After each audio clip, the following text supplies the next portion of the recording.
தமிழ்நாட்டு பொண்ணுங்க என்ன அப்பா அப்பான்னு கூப்பிடும்போது இந்த மகளுக்கு ஏதாச்சும் செய்யணும்னு தோணுது அப்படின்னு சொன்னது ஞாபகம் இருக்கா அப்பா? நீங்க புதுசா எதுவும் செய்ய வேணாம், சொன்னதை செஞ்சா போதும். மகளிருக்கு என்ன சொன்னீங்க? உள்ளாட்சி அமைப்புகள்ல மகளிருக்கான 50% இடஒதுக்கீட்டை முறையா உறுதி செய்வோம்னு சொன்னீங்க தெரியுமா? மறந்துருப்பீங்க, தெரிஞ்சுக்கோங்க.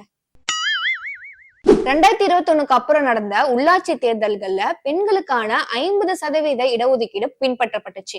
ஆனா தேர்ந்தெடுக்கப்பட்ட பெண்களோட அதிகாரத்துல இருந்து கணவர் இல்லைன்னா குடும்பத்தினர் ஆட்சி செய்யற மாதிரியான புகார்கள் இப்பவும் டெல்டா மாதிரியான பல பகுதிகளை தொடர்ந்து நடந்துட்டு வருது. பெண்களுக்கு முழு அதிகாரத்துடன் செயல்பட உரிய சூழலை உருவாக்கும் வாக்குறுதி நீங்க இன்னும் நிறைவேற்றவே இல்லப்பா. அப்பா அப்பான்னு சொல்லிட்டு இப்படிதான் பண்ணுவீங்களா சிஎம் சார்?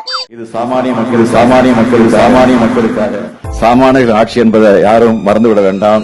சொன்னீங்களே செஞ்சீங்களா, சொன்னீங்களே செஞ்சீங்களா, சொன்னீங்களே செஞ்சீங்களா, சொன்னீங்களே செஞ்சீங்களா, நீயும்